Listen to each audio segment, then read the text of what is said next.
Кешкі уақыт. Қала көшелері шам жарығына бөленіп, адамдар асығыс үйлеріне беттеп бара жатты. Әсел жалғыз өзі аялдамада тұр еді. Қолында кішкентай сөмкесі бар.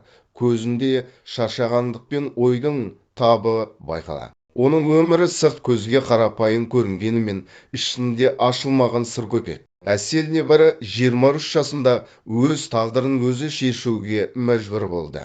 Университетті аяқтаған соң қалада жұмыс істеп қалды. Әке шешесі алыстағы ауылда күнделікті тұрмыстың күйбеңімен жүрген жанда. Қызын қалада жақсы өмір күтеді деп сенген. Бірақ үлкен қалада бәрі ойлағандай оңай емес екен. Жұмыс істейтін жері мейрамхана, әсем киінген, қымбат көлік мінген адамдар жиі келетін жер. Алғашқы кезде Әсел үшін бәрі қызық еді. Әдемі музыка, түрлі тағамдар, шетелдік қонақтар. Бірақ уақыт өте келе ол мұндағы өмірдің басқа қырын көрді. Жалған күлкі, ішкі есеп, түнгі құмарлық. Бір күні мейрамханаға бір жігіт келді. Оның аты Тимур. Жасы шамамен 30-дан асқан, іскер, бай көрінетін азамат. Сымбатты, қымбат костюм киген, қара көзқарасы адамды өзіне тартып тұрады. Ол алғаш рет келгенде Әселге ерекше назар аударды. Қыз оның көзқарасынан бір түрлі ыстық сезінді. Кеш бойы Тимур оны әдейі шақырып, түрлі нәрселер сұрап отырды. Ал Әсел сыпайылықпен жауап беріп, өзінің салқын қабағын жасыруға тырысты.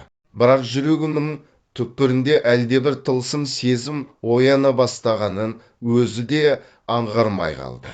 Келесі күндері Тимур жиі келетін болды. Әр келген сайын Әселге ерекше сыйлық беріп, жылы сөз айтып жүрді. Қыз бастапқыда қарсыласқанымен, уақыт өте оның қамқорлығына үйреніп кетті. Бір күні кешке жұмыстан шыққан соң, ол Әселді көлігімен жеткізіп салуды ұсынды. Көліксіз қиналып жүрсің ғой, деді ол күлімдеп. Қалада жалғыз қызға кешкісін жүру оңай емес.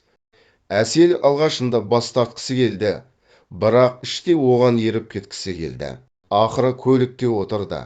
Жол бойы екеуі әңгімелесіп күліп отырды.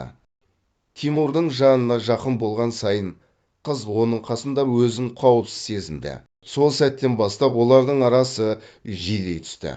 Кездесулер, қымбат мейрамханалар, қала сыртындағы қонақ үйлер бәрі фильмдердей көрінді. Әсел өзін алғаш рет осылай еркелегенін, бағаланғанын сезінді. Бар жүрегінің түкпірінде бір сұрақ масала. Бұл қарым-қатынас немен аяқталады? Ол маған шын ғашық па, әлде уақытша қызығушылық қана ма? Бір күні Тимур оны қала сыртындағы әдемі қонақ үйге барды. Бөлме өте сәнді, романтикалық шамдар жағылған. Терезеден қала шамдары жарқырап көрінеді. Әсел, деді Тимур оның қолын ұстап. Сен мен үшін ерекше жансың. Сенің жаныңнан кеткім келмейді. Қыз жүрегі дүрсілдеп, бетін ыстық қаны шарпып өтті. Ол да Тимурға бауыр басып қалғанын жасырмады. Сол түні олардың арасындағы байланыс басқа деңгейге өтті.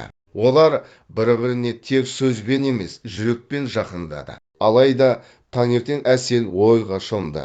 Бұл дұрыс па? Мен оған сеніп жүрмін бе? Оның өмірінде басқа адам жоқ па? Деген ойлар мазалады. Сол күннен бастап күмәнмен құштарлық қатар жүрді. Әсел оған тәуелді болып бара жатқанын сезді.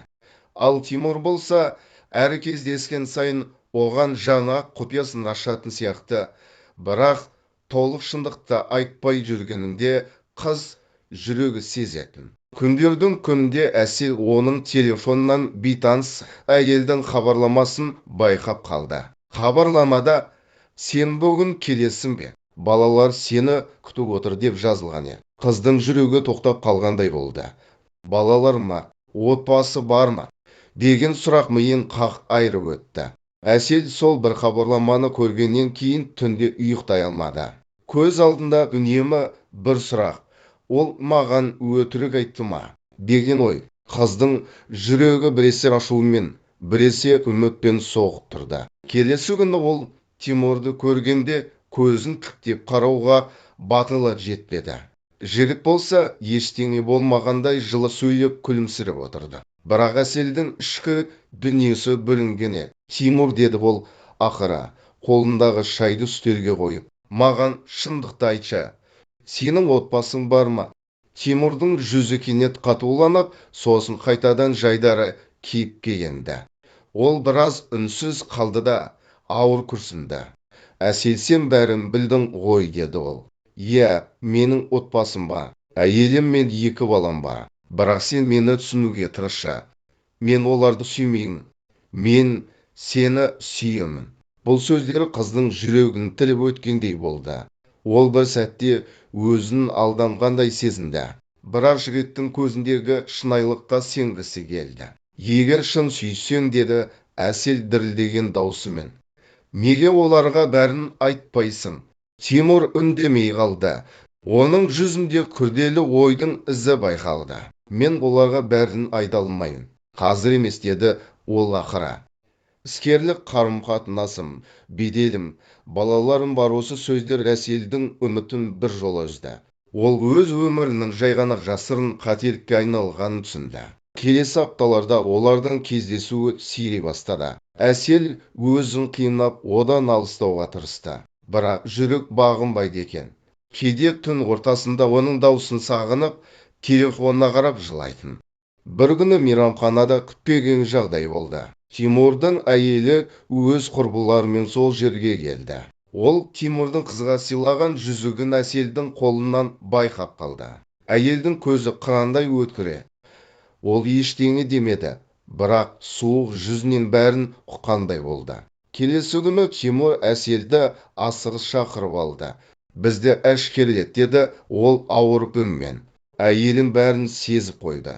Егер бұл жалғаса берсе, бәріміздің өміріміз күйрейді. Сен түсінуің керек, Әсел. Бұл сөзде қыздың жүрегін тасталқан етті. Ол үнсіз тұрды да көз жасына ерік берді. Сонда сен мені тастап кетесің бе? Деді ол сыбырлап. Мен Тимур көзін төмен салды. Мен сені жақсы көремін. Бірақ сенсіз өмір сүруге тура келеді. Әселдің өмірінде сол сәттен бастап бос қоспайды болды. Ол өзін пайдаланылған, сатқындыққа ұшыраған жан сияқты сезінді. Күндер өтті. Ол жұмысын тастап, басқа қалаға кетуге шешім қабылдады. Өйткені әр бұрыш, әр көше онымен өткен естеліктерді еске салатын. Жаңа өмір бастауға тырысса да, жүрегіндегі жара оңай жазылмады. Кейде түнде жалғыз қалып, терезеден сыртқа қарап отырып, бірақ ойға келетін. Мен оған сенбеуім керек еді. Бірақ сүйген жүрек қателікті өзі жасайды екен,